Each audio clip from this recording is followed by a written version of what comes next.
welcome to Commander Central, and today we'll be taking a look at listener Zach Campbell's Dargo and Malcom Pirate deck. I'm Dana.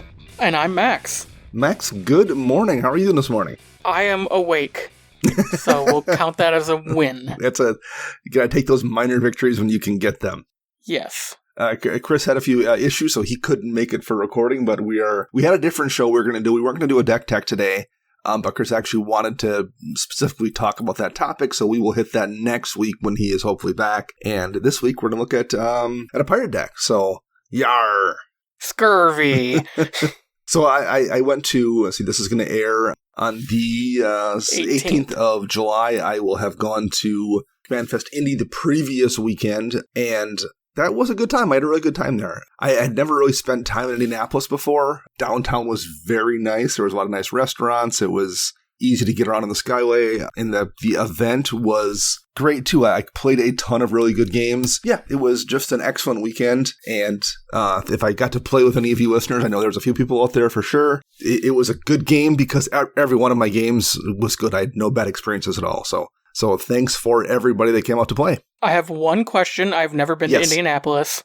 I only know it based on like two things in my entire life. So Is the entire city set up in left-hand turns? I think yes. Okay, so cool. That's all I had to know. yeah. I don't know why, I had it in my head that it was a very small town. I don't know why I thought, not very small, but I don't know what I thought, because for some reason I think Indiana, I think it's all like cornfields and small towns. Despite having driven through there a gazillion times, it was still weird to be like, oh, this is a real city that has, a major auto race and professional sports teams, and I don't know why that didn't register with me, but it clearly hadn't prior to being there. So anyway, yeah, good time, and thanks to everyone who was there. How about you, Max? How you been doing? You play any fun games lately? I played a few games with some listeners that came to visit a couple weekends ago, so 4th of July weekend, I think, actually. Yep. We played about 4 or 5 games throughout the night. It was fun. Didn't really win any, but just had fun with friends and played Old Gnawbones quite a bit and got to smash face and get my face smashed. So, yeah, I went to dinner with you all that night and I was going to go play, but then I had gotten my COVID booster that day, and then I got all of a sudden was super run down, the headache and stuff, so I wound up not playing that night. But yeah, so yeah, I didn't get to play the shop this week either, just because I was dealing with coming back from Indy and I had a bunch of work I was behind on and personal life stuff I was behind on. So hopefully this week, because I have a couple decks I want to get some reps on that I've made changes to. Nice. All right. Well, hey. If you out there in listener land want to reach out to us and say hi, how would you go about doing that, Max? You can find us on Twitter at CMDR Central. You can find us on Facebook by searching CMDR Central, and just Google CMDR Central and you will find one of us. You can also find us at patreon.com/CMDR Central. Yeah, head over there and check out our reward tiers, such as joining our community to play virtual EDH with everybody. All right, let's jump into this deck tech since we're speaking of Patreon rewards. And this is a deck we're talking about from listener Zach Campbell. And Zach starts off by saying, "Ahoy, Max and Dana and Chris. Thank you for taking a look at my deck. I hope you guys enjoyed. It's always fun for me to hear your podcast, and I enjoy it quite a bit. The meta I play in has changed over the last year. I started playing Magic with a group of friends where I was pushing the deck building and had to pull back so I could still have friends. I think that's a pretty common arc, actually, for a lot of players when you start playing and everyone figures out how to build decks better. So you start building your deck better, and that's completely makes sense. And I think for a lot of people, you hit that point where you maybe even push it too far, and then you start, maybe games go too fast or things get too competitive or whatever. So everyone, at that point, people, I think, either tend to continue that route until everyone's playing competitive style decks, or people pull it back and I just want to, smash Crowworms into Crowworms. Not obviously that extreme, but people do then tune in the other direction. That's, I think, something you and I have both done over the years as well. Yep. So yeah, that's a pretty common path, I think, for people to take. So he moves from another city and is now playing an LGS where he feels he's in the middle of the pack. He can have a little more freedom with his decks as long as he doesn't use a lot of combos. The people he plays with are not big CEDH players, but they do have consistently effective decks. So the goal of this deck is to make as many pirates as possible, and he calls it the Everyone Wants to Be a Pirate deck. The deck was initially made with Malcom, Keen-Eyed, and Breach's Brazen Plunderer as the 2 commanders. He wanted the deck to be kind of a Spellslinger deck where I was pulling off the top of everybody's library, using Breach's ability and blasting you with a Gutter Snipe or an Electric Static Field, and then turning those into pirates. He continues to cycle a Breach's ability, bringing everyone under my pirate command. This was inconsistent, and it felt like if people weren't playing instants and sorceries, then they were just frustrated with me for taking the top of their deck. So now he's found more enjoyment using Malcom and Dargo, the Shipwrecker, and I mainly just beat people down with pirates. Yes, that's what I'm here for. When I'm using Malcom as the main commander, I find the deck really fun because it's building a lot of treasures and ramping crazy. That's always fun to do as well. Yes, indeed. Malcom becomes a powerhouse and people target him. One more thing he also enjoys is putting the commander as Captain Vargas Wrath, and I find this can change the deck drastically just by changing out the commanders. So he likes to swap the commanders out, and when it happens, he says there was a mutiny on board. Yeah, that makes sense. Yeah.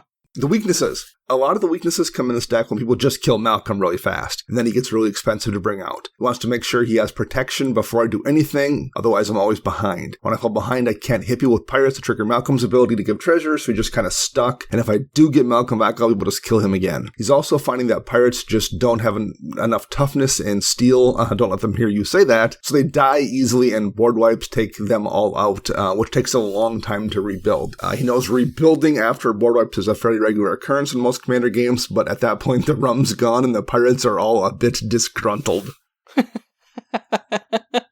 Areas for us to focus on is just finishing a game, just like most decks. He's left Glinthorn Buccaneer in the deck with Malcom as a combo finisher and don't enjoy winning like that, although it's happened a few times. Winning with this combo isn't that difficult, so the win is less satisfying. It would be nice to find a way to protect my pirates more. The other area of focus is that the Spellslinger concept with Breach's ability is still in here, but it may not be as focused as initially intended, so he's kind of spread out in a whole bunch of different strategies. Maybe Dana and I can help focus the deck a little better, and perhaps with Malcom and Dargo more in a way that's fun.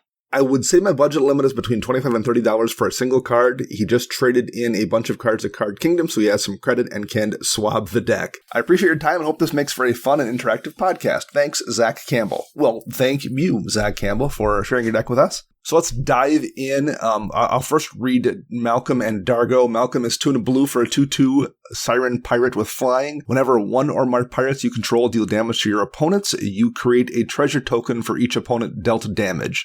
So like if you hit somebody with 10 creatures, you just make 1 treasure. But if you hit 3 people with 1 each, you make 3. So it cares about how many opponents get hit by a pirate, not how many pirates are hitting opponents, if that makes sense. Dargo the Shipwrecker, 6 and a red for a giant pirate. Dargo's a 7/5, and as an added cost to cast this spell, you may sacrifice any number of artifacts and or creatures. The spell costs 2 less to cast for each permanent sacrifice this way, and 2 less to cast for each other artifact or creature you've sacrificed this turn. So you don't even necessarily have to be sacrificing your treasures for Dargo. If you sacrifice treasures for something else prior to casting Dargo, it also reduces his ability. So he's just a big beat stick that can come out hopefully very cheaply because of the other treasures you've already made this turn. So first, a couple general thoughts from me about the notes we got from Zach. Card to draw solves all kinds of problems in Commander, and I don't think there's enough in this deck, and I think card draw is going to solve a bunch of the problems you have. Yes, you can run a ton more ways to protect Malcom, or you can just make sure you always have those things in your hand by drawing more cards. You know, it's kind of a similar thing. Yes, you can run more removal to remove problematic things, but you can also just run more card draw so you always have removal in hand. Like, the card draw just solves a whole bunch of things, and the less you have, the more problems you tend to have because you have it like almost makes it like you have a less density of answers in your deck just because you're seeing less of your deck. So I think this is a really good a really good example of that, where like I think card draw is going to solve a bunch of the smaller problems you already have. And the last thing, and Zach I guess kind of touched on this too, I do appreciate the turn stuff to pirates kind of sub theme here, but I also tried that kind of with dragons in my Silumgar deck once or twice when I was messing around with the deck. I'm not sure it can be done consistently enough to justify devoting like half a dozen slots to cards that do that. At least it wasn't for me. My experience with doing that with dragons was for every one time it worked, and that was fun when it worked. There was like 5 games where it didn't work, and the amount of frustration in those games where things didn't fire didn't come close to offsetting that one fun game where all the things like happened to work right and I turned stuff into dragons and was able to make the things I wanted to make happen. So I think the reality is that's just a really tough sub-theme to make work in a deck, and my advice would be to abandon it. Interesting. I agree with you. I agree with you on that because I think there are just enough pirates now. I think if we were talking prior to Commander Legends 1, I think doing the turn everything into pirates makes sense, but I think we got a huge amount of pirates in that set and have gotten some since then that I think the card pool itself is just large enough where you don't need to worry about turning stuff into pirates. Yeah, agreed. Max, why don't you start us out with the lands here today? Yeah, there are 36 lands in the deck. There's a Command Tower, Evolving Wilds, Exotic Orchard, Fabled Passage, 13 islands. We have the Izzet Boilerworks, the Izzet Guildgate, 11 mountains, Mystic Sanctuary, Reliquary Tower, Storm-Carved Coast, Temple of the False God, Training Center, and Unclaimed Territory. Okay. A first thing I would say is go get a volcanic island. No, a first thing I would say, in a 2-color deck, unless you have a reason to care about either landfall triggers or lands in your graveyard, or I guess shuffling effects, you do not need Evolving Wilds and Terramorphic Expanse. All they do are they just make for tempo hits, and they waste your time going to get a basic land. Given a choice between an Evolving Wilds and an Expanse and a basic, I would run a basic every time, unless you have the added synergy.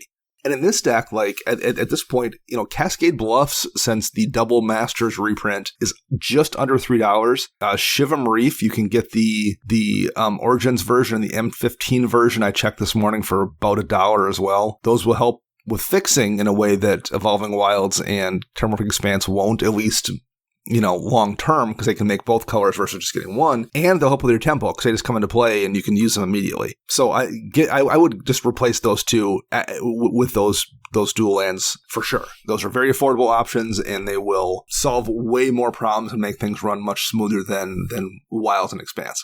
Yeah, I totally agree with that. If you don't want to replace them with basics, I think there are some utility lands you could slot in there, such as Path of Ancestry, since it cares about pirates. Both of your commanders are pirates. Yeah.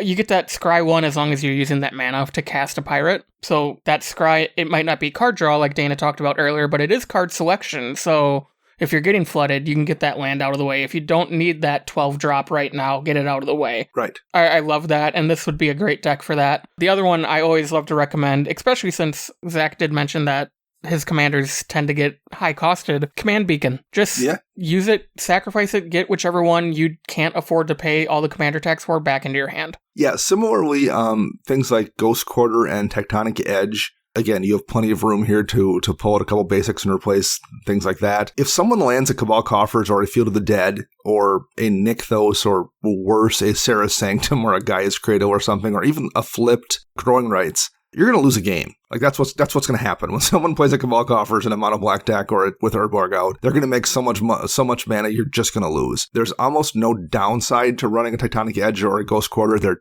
both, I think, under $1 still, or at most under $2, and they will keep you from losing games. And especially in this deck where it's only 2 colors, you have a ton of basics. I would slot at least 2 land removal lands in here too, because, like I said, there's just no downside. They're cheap to buy. You're never going to notice. You have so much basics and color mana in here that there's almost never going to be a situation where you're going to notice that you have those, and then that 10th game, despite not needing them the previous 9, someone's going to play Cabal Coffers and you can blow it up. And it will keep you from losing. So like there's just not hardly any downside, and there's a huge upside there. And I would find room for probably 2 of those in this deck. And it's totally doable. You're running 24 basics. Yeah, you can easily cut that down and keep the few duels that are in this deck. Mm-hmm. A couple other minor things. I'm a fan of War Room. In this kind of deck, you can pay 2 life to draw a card. This deck needs card draw anyway, but, War Room's like up to $10-ish, so it was much easier to recommend when I was picking them up for $2. At $10, it's a whole different deal. One weird one, and I'm not sure how well it would work here, but it's just something I'm going to throw out there.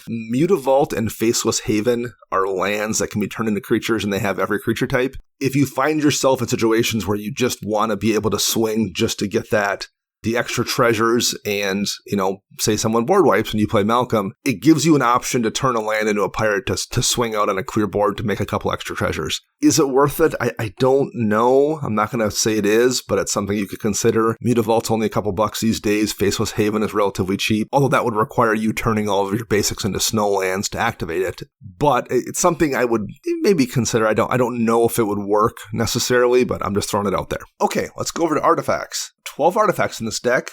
We have Arcane Signet, Fire Diamond, Izzet Signet, Sky Diamond, Soul Ring, and a Thought Vessel as kind of the mana rock package. There's Captain's Hook, which is very on theme. It's an equipment, buffs a creature, +2/+0, and gives it menace. Makes it a pirate, so that kind of makes sense as part of that theft theme this deck was running. Inspired Statuary lets you tap other artifacts to improvise the cost, so you can use your treasures without sacrificing them to reduce the cost of non-artifact spells you cast. Lightning Greaves is protection, Swiftfoot Boots is protection. Masked Wood Nexus makes a shapeshifter creature, so it makes a pirate, and it also turns the non-pirates you have into pirates, or the stolen stuff you have into pirates. And last, Treasure Map, again, very thematic, and it also transforms into a land and does some treasure stuff, so that's on theme and also kind of works with what the deck is trying to do.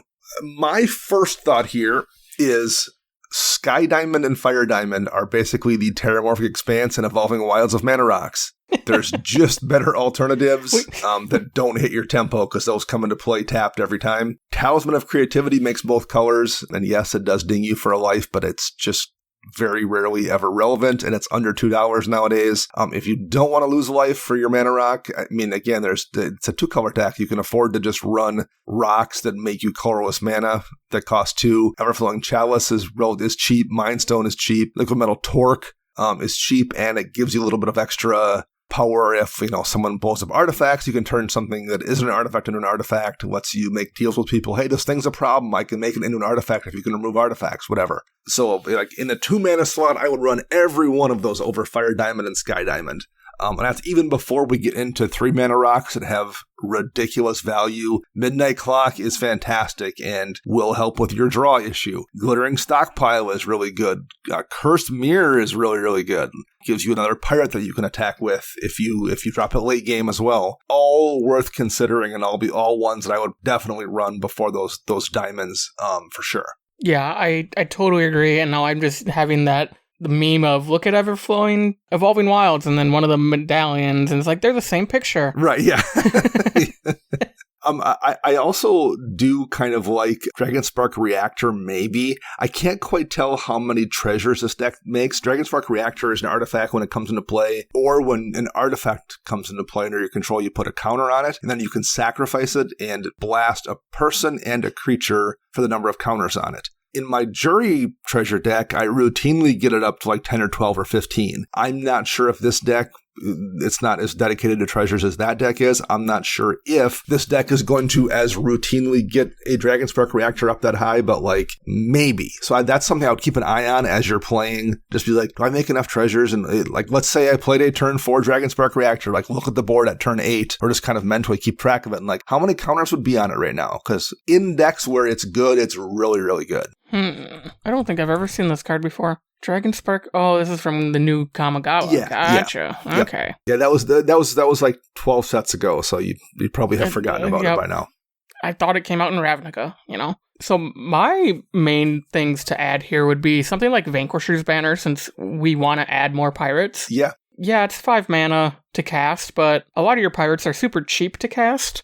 So, like, if it's turn 7 or 8, you can cast Vanquisher's Banner and a pirate. Yep. And draw a card. Like, your pirates being so cheap are just going to start replacing themselves if you have Vanquisher's Banner out. Yeah, and again, the one of the problems this deck had was card draw, and this is going to help with both card draw and making your creatures, you said they don't have a lot of steal necessarily, also makes your creatures hit harder and more survivable. So it solves a couple of the problems just unto itself. And then my other suggestion is kind of just a duplicate of like Coastal Piracy, which is over in the enchantments.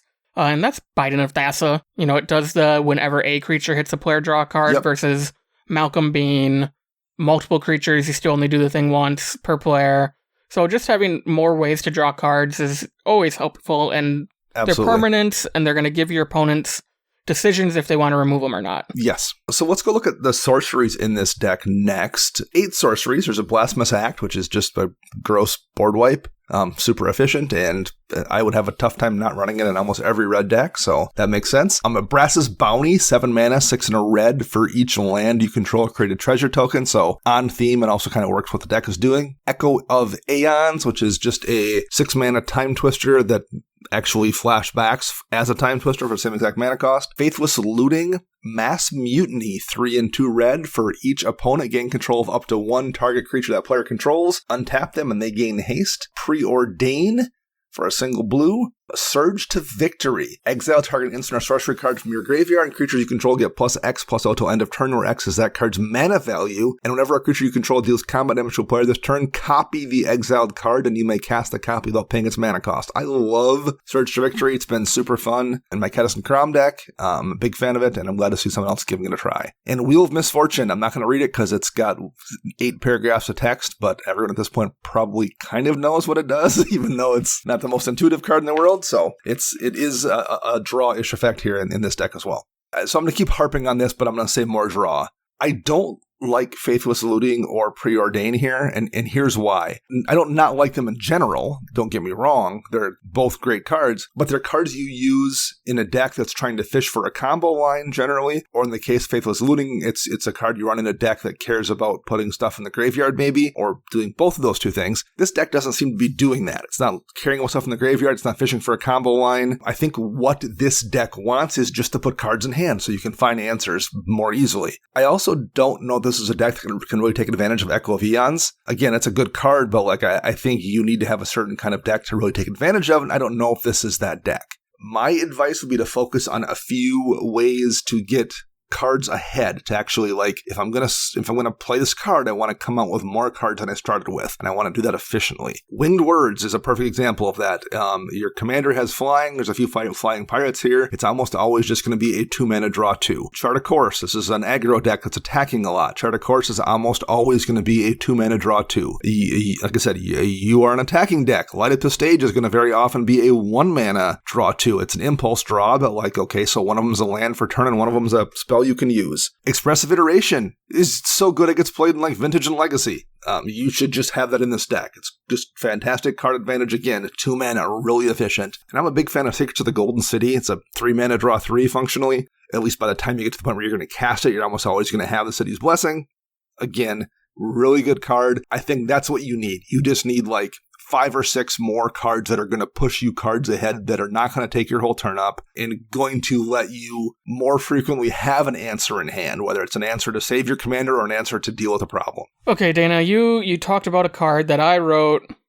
You did, I saw that, yeah. I wrote a nice little thing in our notes about Surge to Victory. So Surge to Victory, like you said, you exile an instant or sorcery card from your graveyard, and then creatures you control get +X/+O, where X is the mana value of the card, and then if a creature you control deals combat damage to a player, copy the exile card. Do you get to do that more than once? So if 4 pirates hit, you get to cast it 4 times. Okay, this just got a little better. But I will still go through my thought process. Sure. He runs 20 instants and sorceries if we're not counting Surge to Victory. Right. The average mana value of those 20 cards is just over 3. So my thought process was 6 mana to hopefully have something like Brass's Bounty already in my graveyard, or Echoes of Aeons, but you really don't want to exile that either. Right. So worst case, you're going to be exiling something around 3 mana from your graveyard. You're going to give your pirates that are usually 1/1s, 2/2s, +3, and a lot of these don't have evasion.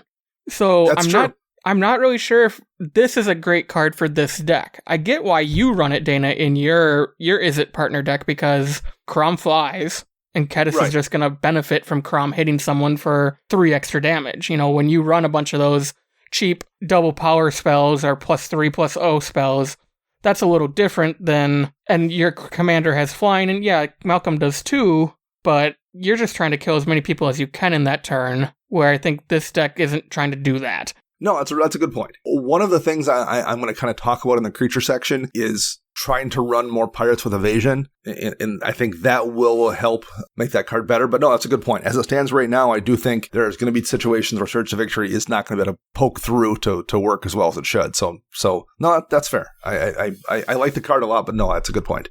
There's another spell when we get to the instance max I'm going to talk about that might have a similar problem, but we'll kind of deal with that when we get over there. Okie dokie. The other point I would make is Mass Mutiny. A perfectly fine card, just in general. I did say I wouldn't keep around a lot of the turn things to pirate effects, but like Mass Mutiny is fine even if you're not doing that. It's just taking creatures that you can attack with. That's that doesn't care if they're pirates. Obviously, if they're pirates or you can make them pirates, that's even better, but like it's still a perfectly fine card. My one note would be, if you're going to do that, I would rather just spend a few more mana and run Insurrection and just try to kill people. Like the odds of Mass Mutiny, the odds of you getting enough stuff to take somebody out for your 5 mana are, maybe one person, best case scenario. Insurrection, I've seen kill the entire table multiple times for 3 more mana. You're almost always going to kill one person and just cause damage in a way that Mass Mutiny doesn't. If I was going to run that effect, I would rather just go all in and do it right, kind of, and just run Insurrection. So that's my thought there.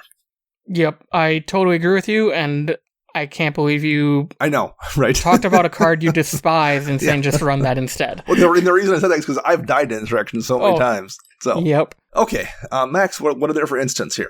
There are 13 instants in this deck, starting with Arcane Denial, Chaos Warp, Comet Storm, Factor Fiction, Frantic Search, Izzet Charm, Lofty Denial, Opt, Refuse, Spell Swindle, Standardize? I think that's what that says. It's one of those super old fonted cards, yep. So it's hard to read on Architect. Trickery Charm, and then Wings of Valus Veil. I haven't heard of half these cards. So most of the ones you haven't heard of are the ones that like change creature types as part of the plan where he was taking stuff and turning them to pirates and using that to make more treasures. That's what Wings of Valus Veil is. That's what Trickery Charm is. That's what Standardize is. So I guess we could start with that right away. I would replace those. Like I said, I just don't think they work well enough. And I think it's not even about working well enough. I'm not saying your deck needs to be like crazy hyper effective or anything. At least for me, I just find it frustrating when you've got like 2 cards in hand and you're not able to use them. And, cards are dead sometimes. It is what it is. You're technically, a 7-drop is dead until you have 7 mana out. Like that kind of thing happens. I just think like those cards are going to just not do anything a whole bunch of points in the game. And that isn't a lot of fun. I would just run things that like pick one plan, hit people with pirates, focus on making that work. That having things work, at least for me, is the best way to have fun. And I think that, based on, my experience doing it, is just really tough to make work. So I would swap those things out. Again, that's a way to put in some more of those draw spells we talked about under sorceries, things like that. That's what I would use to find slots for cards we're recommending, is taking out those standardized Trickery Charm, Wings of Valus Veil style spells that you're using to change creatures' power or change creatures' creature type. So let me talk about the counter spells here briefly too. There's a small counter spell package here. I don't love Izzet Charm, and I never really have. I feel like it's not consistent enough as a counter spell. The counter spell on it counter target non-creature spell unless the controller pays 2. So not only does it not hit every creature types, 2 mana is not a ton in Commander. It has a shock on it. It deals 2 damage to target creature, but not even target creature or player, just target creature. You can't even hit a planeswalker with it. Again, I don't think that's good enough. Lightning Bolt isn't necessarily amazing in Commander, and shock, half a shock definitely isn't. I guess draw 2 cards, discard 2 cards isn't a bad mode, but you're not taking advantage of half of that. You don't care about stuff in your graveyard. So basically, you're not getting cards ahead, and you're not taking advantage of half of that. I would just run a counterspell or just a draw spell that does the job versus a thing that does a bad version of both of those, which I think Izzet Charm is. Similarly, Lofty Denial is fine. It's counter target spell unless the controller pays 1, and if you control a creature with flying, counter unless they pay 4 instead, and that's for 1 in a blue. It's kind of on theme because I guess your commander has flying, and maybe that's what you're going for, but I ran it in my Talran deck for a little while, and even with, Drake's out almost every time I cast it, people paid the 4 once in a while. Like, they had it too frequently for my tastes. There's plenty of other good counterspells you could use. An Offer You Can't Refuse has been fantastic so far for me. Delay just solves a problem, any problem for 3 turns, and That's almost always plenty. And it hits creatures too, so like delaying a creature for 3 turns, an Elvish Norn or something is almost always enough. And if you hit a counter spell with it or something, that's a hard counter too. It's when it comes back, you don't care. So like there are other options for cheap, efficient counter spells I would run before I would run that one in this deck for sure. Or if you want to save up, like you're talking about protecting Malcom, just save your nickels and dimes and turn in your soda bottles for for money or whatever you got to do, and just get a Fierce Guardianship. Like this is a perfect deck for Fierce Guardianship or even Deflecting Swat to save your commander. Yeah, they're expensive and that's dumb, but they're ridiculously good too. So I would tweak that counterspell package a little bit. What do you have here, Max? Anything special? No, I totally agree with the tweaking the counter spells, putting a little more hard counters, more efficient stuff in there. I'm not a fan of Comet Storm, but I mean, it hits a bunch of things if you have the mana, and I guess this deck might make a lot of mana with all the treasures, so maybe it is a win con. Otherwise, yeah, I like this instance package a little more than probably most. You have you hit the right notes, a little more destruction, stuff like that, but I agree. Getting rid of the turn something into a pirate cards will help a lot. So one more card I think has the Surge to Victory problem that Max talked about a little bit that I do like a lot and would recommend, but you have to keep an eye on it, is Mercadia's Downfall. It's an instant for 2 and a red. Attacking creatures get +X/+O until end of turn, where X is number of non-basic lands defending player controls. Really often when I've cast that, I mean, it's my creatures are getting +7/+O or something. It's a kill spell in red. It's the red's version of an overrun, but your creatures need to be able to poke through. Like they need to have trample or they need to have flying, and not enough of these I don't think do. I said we're going to talk about this when we get over to the creature section a little bit, but I would look at maybe putting a few more pirates in that have some form of evasion to help poke through. Just in general, that's useful. There's enough effects in here to care about that. Malcolm's ability does, the Coastal Piracy, which we'll get into in enchantments, does. Things like that I'll care about being able to get through for damage, so I would just look to maybe tweak the creatures a little bit, and once you make that tweak, then Surge Victory gets better, and Mercadia's Downfall is a kill spell for multiple people sometimes. So that's one I would consider if you made a few other changes to the deck. I love that card. It is super good. The other thing here is there's not a ton of removal in this deck. We talked about counterspells, but not removal. Pongify, Reality Shift, and Rapid Hybridization are premier removal spells. I run those in decks that have access to black or white, they're that good. And none of them are in here. Like I would find, again, if you're pulling out these standardizes of the world, I would find slots for a couple of those. Resculpt too. Resculpt actually lets you hit artifacts, which is pretty useful, although you are in red, so you can run like a Vandal Blast effect or something as a sorcery, but something to look at. And in the last one I would recommend at least considering is Fiery Cannonade. It deals 2 damage to all non-pirates. It's just going to be a good value cast, and a lot of times it's going to not hurt you at all, and it's going to clean a bunch of people's stuff out. So something I would consider at least finding room for as well if you can. Okay, so we'll move over to the enchantments, and there are 6 of them in this deck. The first one being Arcane Adaptation. This is the one that it enters the battlefield, you choose a creature type, and creatures you control of the chosen type are the chosen type in addition to other types. The same is true for creature spells you control and creature cards that you own that aren't on the battlefield.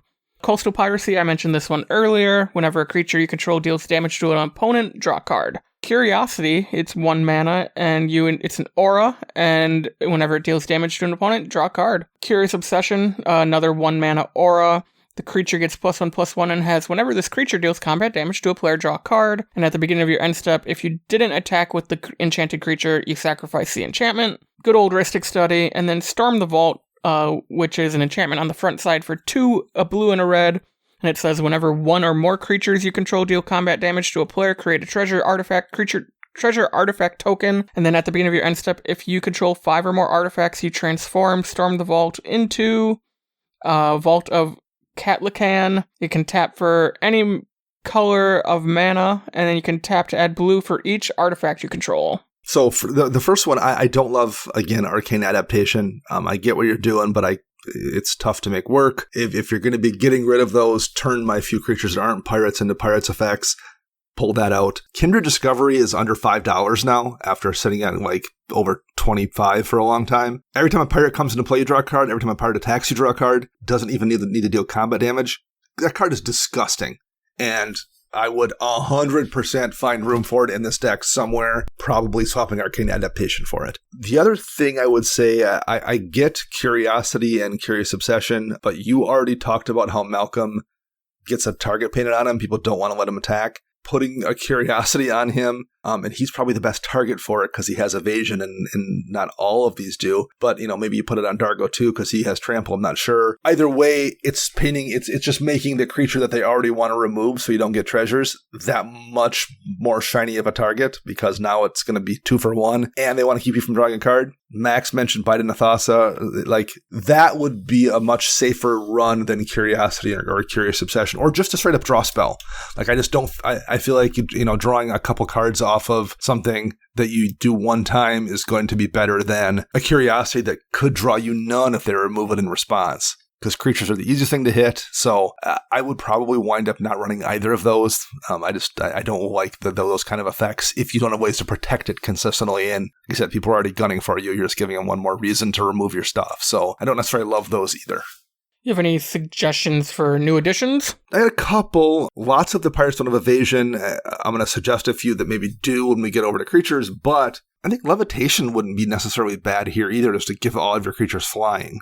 Yeah. Lets you poke through, generate treasures more consistently as well. Makes them better blockers if someone swings flyers back at you. So that's one I would maybe consider. And as a protection effect, Teferi's Veil. Teferi's Veil, I think, is a really, really good card and probably underplayed in general. When you attack, your creatures phase out at the end of the combat step and they phase back in, obviously, during your next turn. The downside, like, for example, I don't run it in my Sphinx deck. I don't run it in my Dragons deck that are both blue, despite wanting to protect those creatures, because those almost always have passive abilities. Almost all those Sphinxes do a thing when they're just sitting there. A lot of those Dragons do a thing when they're sitting there. These pirates generally don't. They almost all have an attack trigger or an ETB trigger. Not a lot of them have like a passive ability that's just generally affecting the board state. Also, like in my Sphinx deck, for example, there's things that give or have vigilance. So like Teferi's Veil negates vigilance because your creatures phase out and it doesn't work then. None of these have vigilance. There's no vigilance really available at all in blue or red. So you're not losing out on that either. Once your creatures are tapped to attack, there's really nothing you're doing with them.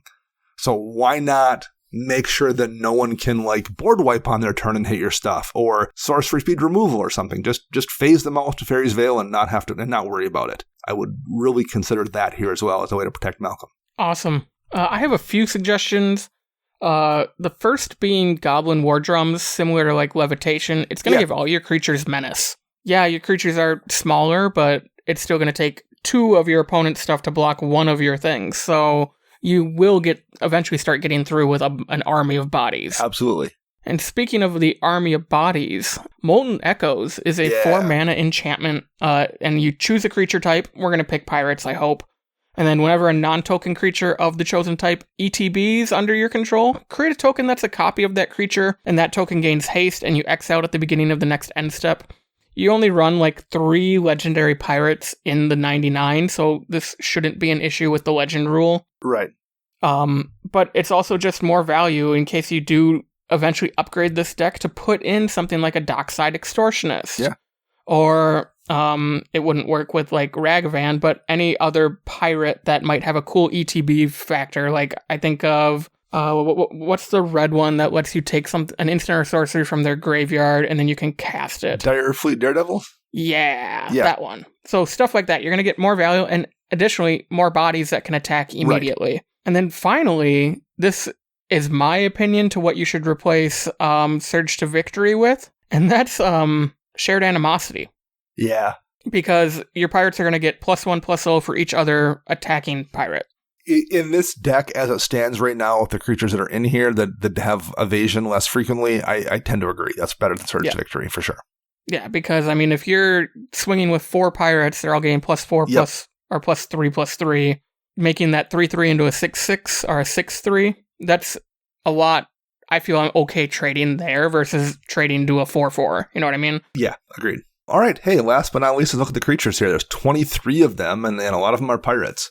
Academy Manufacturer is not, but it's a way to get extra stuff off of making your treasures, because instead of just making a treasure, when you make one, you also make a clue and a food. Azure Fleet Admiral, when it ETBs, you become the monarch, and it can't be blocked by creatures the monarch controls. So if you lose the monarch, it can get back through and take it back. Boarding Party. Haste and Cascade, very cool card. Breach's Brazen Plunderer has Menace, and whenever one or more pirates you control deal damage to an opponent, you can cast the top card of their library. Captain Lannery Storm makes treasures and has Haste. Captain Vargas Wrath, which got mentioned here earlier as a kind of an alternate commander. Whenever he attacks, pirates you control get +1/+1 till end of turn for each time you've cast a commander from the command zone this game. That's really good, probably in the deck as well. Coastline Marauders trample, and when it attacks, it gets +1/+0 till end of turn for each land defending player controls, and it has Encore. Really solid. Corsair Captain buffs your pirates and creates a treasure when it ETBs. Departed Deckhand, when it becomes a target of a spell, you sacrifice it. Can't be blocked, though, except by spirits, and another target creature you control can't be blocked by spirits this turn. So there's some evasion there, and it can grant evasion to another creature for 3 and a blue as well. Electrostatic Field is a non-pirate. Whenever you cast an instant or sorcery spell, it deals 1 damage to each opponent. Fathom Fleet Swordjack has Encore, which is really, really useful for these pirates that you're trying to attack to make treasure. Whenever it attacks, it deals damage to the player or planeswalker it's attacking equal to the number of artifacts you control. And that could be disgusting in this deck, especially if you Encore out multiple versions of it. Glinthorn Buccaneer has Haste. Whenever you discard a card, Glinthorn Buccaneer deals 1 damage to each opponent, and you can spend 1 in a red to discard a card and draw a card. You can only do it while it's attacking. Gutter Snipe, deals damage whenever you cast an instant or sorcery to each opponent. Deals 2 damage, technically. Kedis, Emberclaw Familiar, whenever commander you control deals combat damage to an opponent, it deals that much damage to each other opponent. You have Kitesail Corsair. It has flying as long as it's attacking for a 2/1 pirate. It's pretty efficient. Lightning Rig Crew. It deals 1 damage to each opponent if you tap it, and whenever you cast a pirate spell, you untap it. There's Merchant Raiders. Whenever they or another pirate ETBs under your control, you tap up to 1 target creature, and that creature doesn't untap during its controller's untap step. Metallic Mimic is just a 2-mana creature that ETBs as as a creature type of your choice. It's that type in addition to other types, and each other creature you control of that type ETBs with a +1 counter on it. Nettle Drone is an Eldrazi drone, has a tap to deal 1 damage to each opponent ability, and when you cast a colorless spell, you untap it. Port Razor is a really gross pirate.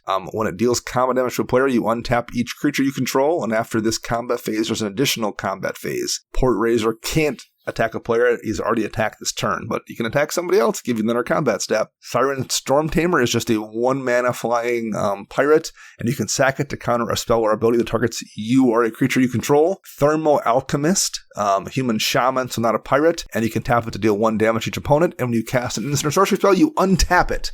And the last, Zera Renegade Recruiter, it has flying, and when it attacks, look at the defending player's hand, and you can put a creature card onto the battlefield under your control, tapped and attacking, return that creature to its owner's hand at the end of the turn.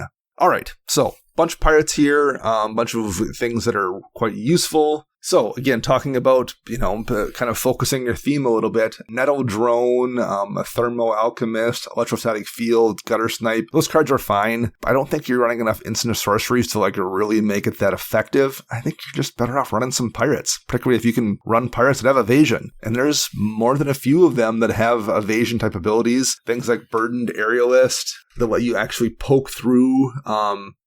Crimson Fleet Commodore is really solid. There's even some weird old pirates that weren't pirates originally, but now retroactively are. Rishand Brigand has evasion. It's a pirate bird.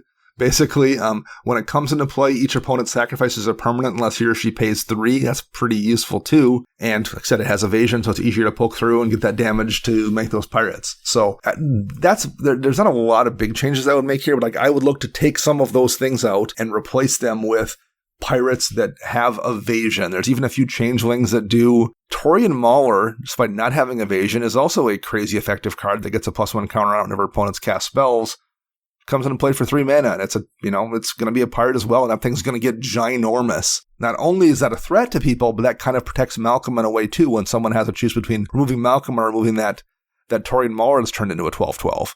So I would just look at cleaning up the pirates here. Take out things that aren't pirates, that aren't maybe that effective, and put in pirates that have evasion or are just scary threats that people will have to deal with. How about you, Max? What do you have here? No, Dana, you read my mind when doing the notes. I definitely think take out all the non-pirates and just go pirates. Go really deep into this on pirates. One that I don't think you mentioned in the list of pirates that I love in my non-pirate deck is Amphin Mutineer. It's a removal spell. It ETBs. You can turn a non-salamander, exile a non-salamander creature, and they get a 3/4 salamander token.